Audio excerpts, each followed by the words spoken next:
Ever had people say they're really interested in what you do, and it sounded like they're moments away from investing in your products and services, and then they don't?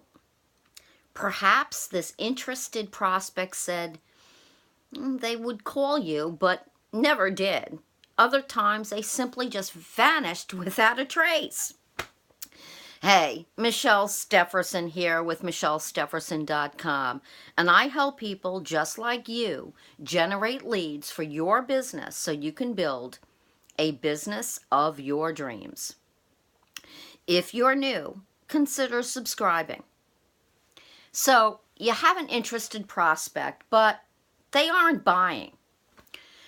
Well, when I'm talking with a team member, we really go deep into what the possible causes may be, from evaluating whether these folks are really ideal prospects to what the interested prospect is saying when asked about their services.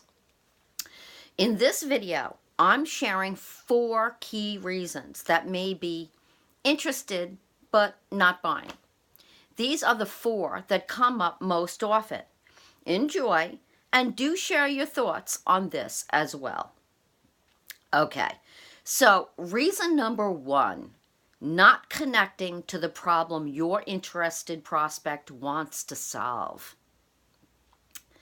See, the first reason that most people miss this is when they talk about their products and services. On the surface, it seems like people are interested, but they may not have a deeply rooted interest until you get connected to the problem they want to solve. See, a lot of times we start out with talking about our products and services, but if you really think about it, people really do not buy products and services.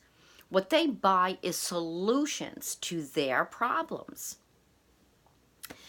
The more you get intimately familiar with the key problems your market wants you to solve and the key problems you solve for your market, the easier it is to communicate on a much deeper and much more powerful level that what it is that you offer. On the surface, it may seem the person is interested, but then they say, well, I'm not sure if that really solves the problem that I'm having.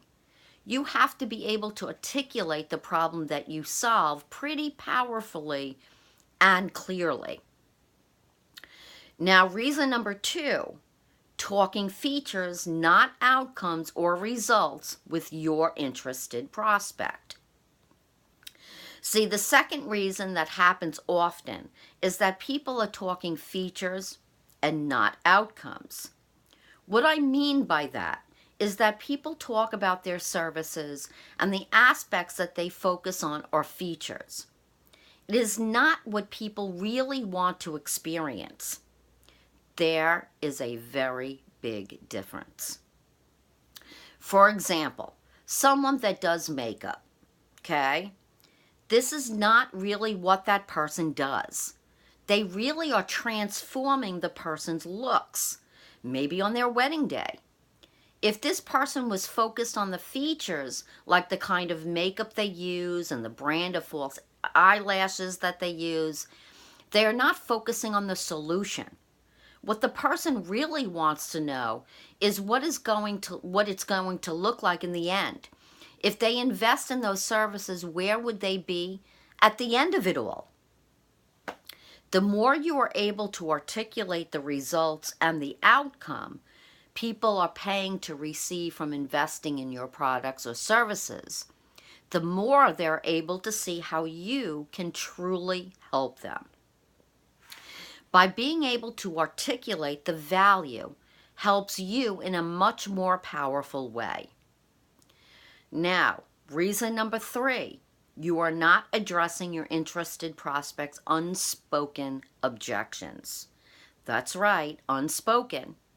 What I mean by this is usually if somebody has questions, a lot of the time they are questions that they are thinking about in the process of making that decision.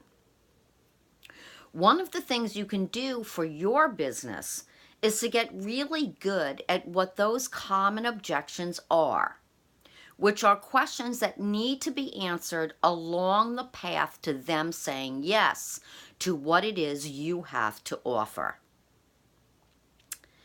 Reflect on the questions that people have asked you in the process of signing up to do business with you. Okay? Reflect on those things. Now, you can say to a new interested prospect, some of the common objections I get are, and go ahead and address those questions because they are thinking it anyway. They really are. Now, sometimes people don't actually voice what they're thinking. When you are able to address the conversation that's already happening in their head and the questions that come up often, the easier it is for them to make a decision. Okay? And reason number 4, not following up. Now, it's funny, but for example, here's a real quick story, okay? Often when I go to a network marketing event or network event, I sometimes come across people that are pretty awesome. I come home and I'm back to the same routine. I put the business card aside and never follow up.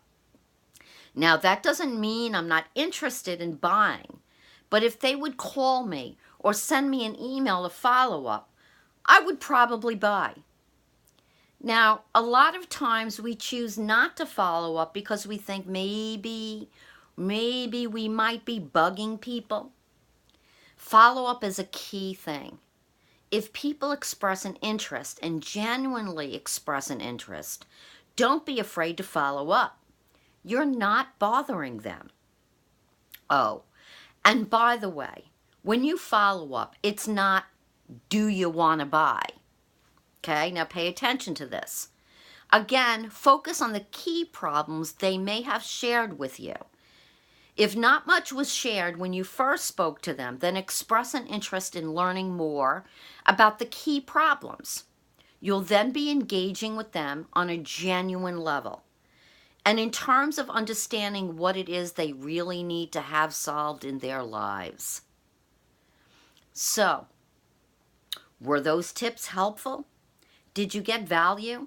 If so, like and share and comment below.